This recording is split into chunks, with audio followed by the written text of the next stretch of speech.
वही संभल में इन दिनों चर्चाओं में है और इसके पीछे की कई वजहें हैं। अब समाजवादी पार्टी का एक प्रतिनिधिमंडल संभल के लिए रवाना हो चुका है। सपा नेताओं का डेलीगेट हिंसा प्रभावित परिवारों से मुलाकात करेगा। यूपी विधानसभा में नेता प्रतिपक्ष माता प्रसाद पांडेय और विधान परिषद में नेता प्रतिपक्ष लाल बिहारी यादव के नेतृत्व में सपा के कुछ सांसद और स्थानीय नेता संभल हिंसा में मारे गए लोगों के परिवारों से मिलकर उन्हें सपा की ओर से 5-5 लाख की मदद के चेक देंगे। अब सवाल यह है कि आखिर संभल पर सियासत क्यों बेकाबू हो रही है।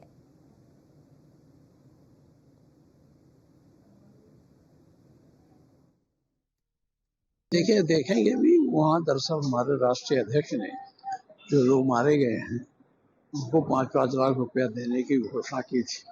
उसी का चेक लेकर के हम उन लोगों को देंगे। देखिए, देखेंगे भी वहाँ दरअसल हमारे राष्ट्रीय अध्यक्ष ने समाजवादी पार्टी के राष्ट्रीय अध्यक्ष माननीय अखिलेश यादव जी ने जो संभल में पुलिस की गोलियों से 5 लोगों की हत्या हुई थी, उन 5 मृतक परिवार के लोगों को 5-5 लाख रुपया आर्थिक मदद देने का ऐलान किया था। वो आज 5 लाख रुपए की चेक ले करके जो संभल के मृतक परिवार के लोग हैं उनको देने के लिए समाजवादी पार्टी के लोग जा रहे हैं। दूसरा, जो लोग घायल हुए हैं उनका उपचार सही हो, उनका इलाज सही हो, इसके लिए भी हम लोग वहां पर जा रहे हैं और ये देखेंगे कि संभल में कैसे लोग प्रताड़ित किए गए हैं और पुलिस ने जो उन लोगों पर बर्बर गोली चार्ज किया था उस पूरी घटना की जांच करने का काम करेंगे।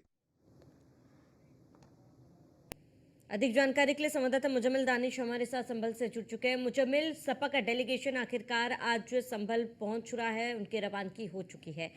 क्या कुछ पूरी जानकारी, कब तक वो यहां पहुंचेंगे, किन किन लोगों से मुलाकात करेंगे, क्या कुछ अपडेट है?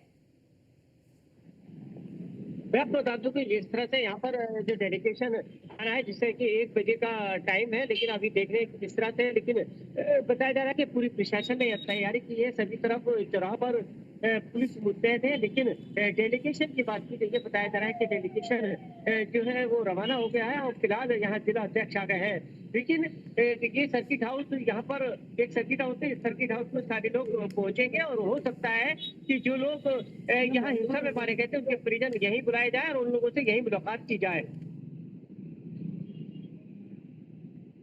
मुजम्मिल दानिश, क्योंकि देखिए लगातार इस पूरे मामले पर विवाद हो रहा था, खासतौर पर अगर समाजवादी पार्टी की बात की जाए तो वो समय हमने देखा जब समाजवादी पार्टी का डेलीगेशन तमाम पीड़ितों से मिलने की बात कहकर निकला था, हालांकि रोक दिया गया था।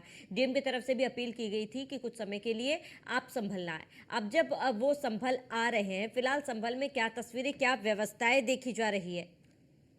मैं आपको बता दूं कि किस तरह से सुबह से पुलिस प्रशासन यहाँ लगा दिया है ताकि किसी तरह से, क्योंकि संभल अब शांति की तरफ है और सभी बाजारों मार्केटों में रौनकें आ गई हैं और क्योंकि लगातार कार्रवाई की जा रही है और अब तक करीब 52 लोग इसमें जो हिंसा में पत्थरबाज से उनको जेल भेज दिया है।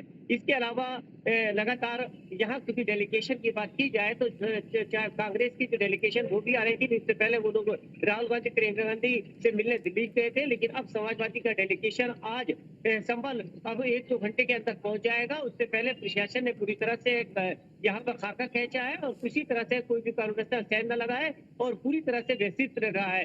चप्पे चप्पे पर पुलिस मुस्तैद है और इसके अलावा यहाँ पर सीसीटीवी कैमरे भी लगे हुए हैं।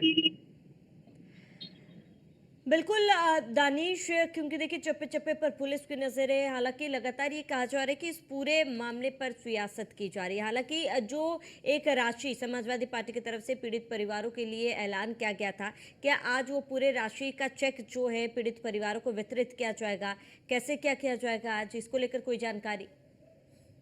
मैं आपको बता दूं कि जिस तरह से हमारी जिला अध्यक्ष यहाँ से बात हुई थी, सदर विधायक बाल महमूद से बताया था उन्होंने जो यहाँ हिंसा में मारे गए थे उन लोगों को 5-5 लाख का चेक जो राष्ट्रीय अध्यक्ष अखिलेश यादव के द्वारा यहाँ पर दिया जा रहा है और वो सभी को जो यहाँ 5 मृतक है उन 5 लोगों को यहाँ 5-5 लाख का चेक दिया जाएगा, आर्थिक मदद की जाएगी।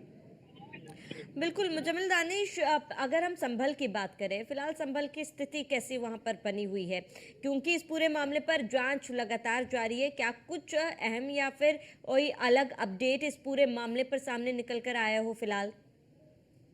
मैं आपको बता दूं कि लगातार जिस तरह से यहाँ पर अगर देखने की बात है कि लगातार जब से दंगा हुआ है, पुलिस पेशा पूरी सर्च अभियान चला रही है। इससे पहले यहाँ पर जिस तरह से सर्च किया गया था, कारतूस मिले थे और यहाँ पर अवैध तमंचे मिले थे, लेकिन जो अभी 2 दिन पहले बटला हाउस से 2 लोगों को पकड़ा गया था।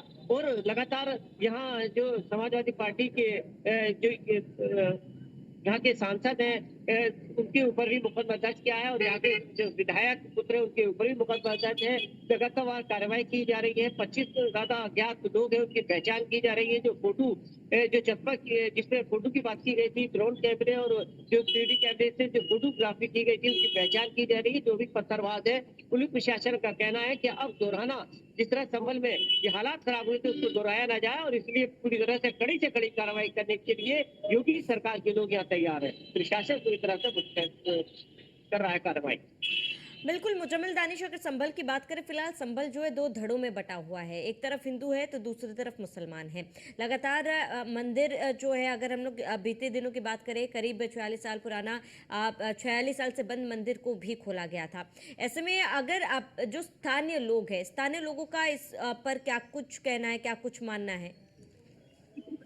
मेरी इस तरह लोगों से बात की गई है। अब सभी लोग पीस कमेटी और उसके अलावा यहाँ पर जितने भी धर्मगुरु हैं या संदर्भ रिसोर्स पर्सन है, सभी का कहना है कि अब संभल में इस तरह का दोबारा इस तरह की कोई हिंसा ना हो। ठीक है तो मुजम्मिल आपस दानिश, में आप बने रहे हमारे साथ। मैं लौटूंगे आपके पास। हमारे साथ बीजेपी नेता रोहित सक्सेना जी जुड़ चुके। रोहित जी, आपका बहुत बहुत स्वागत है। रोहित जी, जिस तरीके से संभल में हमने देखा कि एक बहुत बड़ा विवाद हुआ, तनाव हुआ और उसके बाद जो हुआ वो सबकी तस्वीरें हमने देखी है। ऐसे में फिलहाल समाजवादी पार्टी का डेलीगेशन जो है आज संभल जा रहा है। सबसे पहले आपका रिएक्शन इस पर। जी, वंदे मातरम। देखिए, मैं हमेशा एक ही बात कहता हूँ, सब्जेक्टिव और सेलेक्टिव राजनीति नहीं करनी चाहिए किसी को भी, चाहे वो सत्ता पक्ष हो चाहे विपक्ष हो। जान किसी की भी बहुत इंपॉर्टेंट है, बहुत महत्वपूर्ण होती है किसी की जान, क्योंकि वो अपने परिवार का सदस्य होता है और उसका जाना कहीं ना कहीं परिवार को बहुत गहरी चोट देता है। परंतु क्या विपक्षियों को केवल उन्हीं के पास जाना है जो आतंक करके, जो उपद्रव करके जिनकी जान जाती है? जिन लोगों को मारा जाता है किसी उपद्रवियों के द्वारा, उनके यहाँ क्यों नहीं जाते? बहराइच क्यों नहीं गए? ये करहल क्यों नहीं गए, जहाँ एक बेटी ने केवल ये कह दिया था कि हम बीजेपी को वोट देंगे? उसके साथ क्या किया गया ये मुझे बहुत बताने की आवश्यकता नहीं है, लेकिन मुझे ऐसा लगता है कहीं ना कहीं विपक्षी इस बात को बहुत बिल्कुल बायस्ड होकर के फॉलो करते हैं कि जो उपद्रव करें, यदि वो कहीं से उनकी जान जाती है तो उन्हीं के पास जाएं। आप बताइए, कितने भी दंगे हुए, कितने एनकाउंटर हुए, क्या एनकाउंटर्स में किसी मरने वाले पुलिस वाले के घर गए कभी? उनकी कभी जाति तलाशने की कोशिश करी, उनका कभी धर्म तलाशने की कोशिश किया इन्होंने? लेकिन नहीं, इनको जो उपद्रवी हैं केवल या तो उनकी जाति तलाशनी है और अगर वो किसी वर्ग विशेष के हैं तो ये सीना पीट करके रोने लगते हैं। और यही हाल केवल समाजवादी पार्टी का नहीं है, ये कांग्रेस का भी है। क्या राहुल गांधी और प्रियंका गांधी इतनी तन्मयता से, इतने अग्रेसिव होकर के करहल की बेटी या उसके परिवार से मिलने गए जिसके साथ इस तरह की घटना हुई? इस तरह के यदि आप काम करेंगे, देखिए जनता सारी चीजें देख रही होती है, तो जनता आपको जिस हिसाब से 14, 17, 19, 22, 24 में जहां जनता ने आपको खड़ा कर रखा है, आप हमेशा वहीं खड़े रहेंगे, क्योंकि आप सब्जेक्टिव और सेलेक्टिव राजनीति करते हैं, जो मेरा मानना है किसी भी दल को नहीं करनी चाहिए, वो कोई भी दल हो। रोहित सक्सेना जी, क्योंकि बहराइच का आप जिक्र कर रहे हैं, ऐसे में लगातार विपक्ष की तरफ से भी ये आरोप लगाया जा रहा है, जो जांच अब तक संभल में हुई है, विपक्ष उससे संतुष्ट नहीं है। उनका कहना है कि एक तरफा राजनीति जो है वो बीजेपी करी है और जांच भी एक तरफा हो रहा है। क्या जांच बीजेपी कर रही है? भाई, न्यायालय आदेश दे रहा है, न्यायालय ने एक कमेटी गठित करी है, उस कमेटी को अधिकार दिया है जाने का, इसमें बीजेपी कहां से आ गई? देखिए, इनका, फिर मैं कह रहा हूं, सब्जेक्टिव सेलेक्टिव राजनीति बहुत दिक्कत करता है। यदि कोर्ट का कोई भी फैसला इनके पक्ष में हो जाए, मैं आपको एक थोड़ा सा याद दिलाना चाहूंगा, आपको याद होगा गणपति पूजन के दौरान जब सीजीआई के घर में प्रधानमंत्री जी गए थे तो ये लोग कैसे सीना पीटने लग गए थे, अरे सीजीआई भी बीजेपी के हो गए, चीफ जस्टिस ऑफ इंडिया भी अब बीजेपी के दामन थाम लिए, और 1 घंटे बाद जैसे केजरीवाल को जमानत मिल गई, तुरंत सबके सुर बदल गए कि अरे देखिए यहाँ तो न्यायपालिका है, इसलिए लोकतंत्र बचा हुआ है। कब तक ऐसा करिएगा? कब तक आप अपने स्वार्थ की राजनीति करिएगा? क्या इनके पास मुद्दे जनता के हैं? जनता इनकी बात सुन रही है? जी। क्या जनता इनसे सरोकार रख रही है, या ये जनता के मुद्दे, यदि आप कहीं से प्रतिनिधि जनप्रतिनिधि बन के आए, आपका पहला काम क्या है? उस क्षेत्र के लोगों को, उस जनता की समस्याओं को सदन में रखना, कि सदन का बाइकआउट करना? और आप लोगों ने सदन बिल्कुल नहीं चलने दिया, तो आप कितने गंभीर हैं इस चीज को लेकर के, ये सारे लोग देख रहे हैं। ठीक है, रोहित सक्सेना जी, मैं लौटूंगी आपके पास। हमारे साथ पूजा मिश्रा, सपा प्रवक्ता, हमारे साथ जुड़ चुके हैं। पूजा मिश्रा जी, आपका भी बहुत बहुत स्वागत है। पूजा मिश्रा जी, अभी रोहित जी हमारे साथ बीजेपी नेता जुड़े हुए, उनका कहना है कि समाजवादी पार्टी सिलेक्टिव और सब्जेक्टिव राजनीति कर रही है। देखिए, सिलेक्टिव और जो है सब्जेक्टिव राजनीति अगर कोई कर रहा है तो वो भाजपा है। अभी मैंने सुना इनको ये कह रहे थे कि सदन नहीं चलने देते। अरे भाई साहब, प्रश्न नहीं सुनते हैं आपके जनहित के प्रश्न उठाए जा रहे थे। आप विद्युतीकरण का जो है प्राइवेटाइजेशन करने की बात कर रहे थे, समाजवादी प्रश्न उठा रही थी। लॉ एंड ऑर्डर को आपने ध्वस्त कर रखा है उत्तर प्रदेश में, उस पर प्रश्न उठा रही थी। और आपको बड़ा एक अच्छा नैरेटिव मिल गया हुआ है कि हर काम कर लो, आप अपना दंगे भी कराओ, दंगे कराने के बाद मेरे सौहार्द खराब करो उत्तर प्रदेश का, फिर आप खड़े हो जाओ, फिर बोलो नहीं हम एक्शन लेंगे, फिर ये कहो कि इसके लिए विपक्ष जिम्मेदार है। ये बढ़िया होती है, ये राजनीति जो है भाजपा करती है। इनको ये चीज समझ में नहीं आता है कि उत्तर प्रदेश के जनहित की बात करनी है। अभी मैंने बोला कि आपका कार्य क्या है कि आप जो है सदन में मुद्दे उठाइए। अरे सड़क पे मुद्दे उठाने का भी कार्य हमारा ही है, क्योंकि आपको कोई कार्य नहीं करते। आपका कार्य क्या होता है कि आप ये कहें कि हर घटनाक्रम के लिए विपक्ष जिम्मेदार है, आपको जिम्मेदार है नहीं। आपका जो है ये कार्य बनता है क्या? अगर संभल की बात कर ली जाए तो संभल में बहुत खराब करने का कार्य अगर किसी ने किया, वो भाजपा ने किया। लॉ एंड ऑर्डर किसके हाथ में है? सरकार के हाथ में है। पर ऐसा लगता है कि सरकार की मंशा ही यही है कि दंगे होने चाहिए। सरकार की मंशा ही यही है कि जो है कोई भी चीज सौहार्द से या शांतिपूर्वक ना खत्म हो। अभी तक कौन से कार्य उन्होंने ऐसे किए हैं जो ऐसा है कि नहीं भाजपा ने भाई बहुत नौकरियां दे दी, भाजपा ने महिला सुरक्षा में बड़ा बड़ा कदम उठा लिया, भाजपा ने उत्तर प्रदेश की प्रगति के लिए बड़ा कदम उठा लिया, भाजपा ने किसानों के लिए ये कर दिया, कुछ तो नहीं किया है सिवाय नफरती राजनीति करने के अलावा। अभी सरकार ने कुछ नहीं किया हुआ है सिवाय इसके कि हर चीज के लिए विपक्ष जिम्मेदार है। जब विपक्ष नहीं था तब भी विपक्ष जिम्मेदार है, इनकी सरकार कुछ की हुई तो भी विपक्ष जिम्मेदार है। हर चीज के लिए सिर्फ और सिर्फ इनके हिसाब से विपक्ष जिम्मेदार है। इनकी तो कोई जिम्मेदारी ही नहीं बनती है। इनकी जिम्मेदारी बस इतनी बनती है कि बैठ करके नफरत फैलाएं।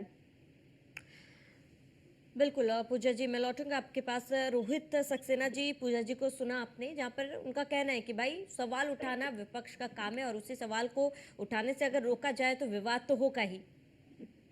बड़ा हास्यास्पद है, मुझे लगता है मेरे जो साथी प्रवक्ता हैं उन्होंने सदन के बारे में जो बात कही, मुझे लगता है इनको सदन की कार्यप्रणाली की बिल्कुल जानकारी नहीं है।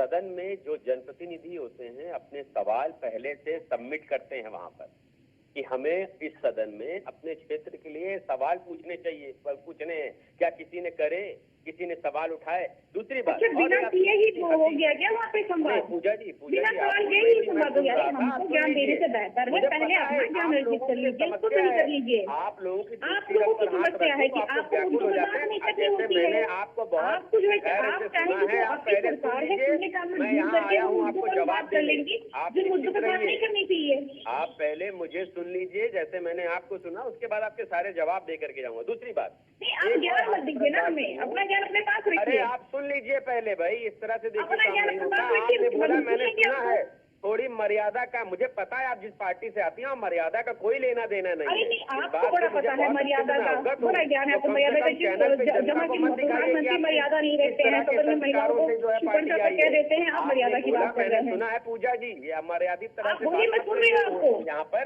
आप सुन रहे हो कि आप झूठ बोलने लग जाएंगे, वो सुना जाएगा। चिंता दिखा लीजिए, यहाँ दिखा लीजिए। अरे दूसरी बात, आपको इन्होंने जनता को पता बेरोजगारी ही की नहीं बात है करी। कि अरे आप सुनिए थोड़े भाई, सुनाएंगे, आप सुना कितना सुनिए, रखिए। केवल बोलते रहने से आप हम बोल अपने दिए को जनता में लेकर इतना के बोलना ठीक था। है। ये तो अपने 17/22 रवैये के बना परिणाम रखा आ हुआ गया। है। आप मुझे बोलिए। सुनिए पहले।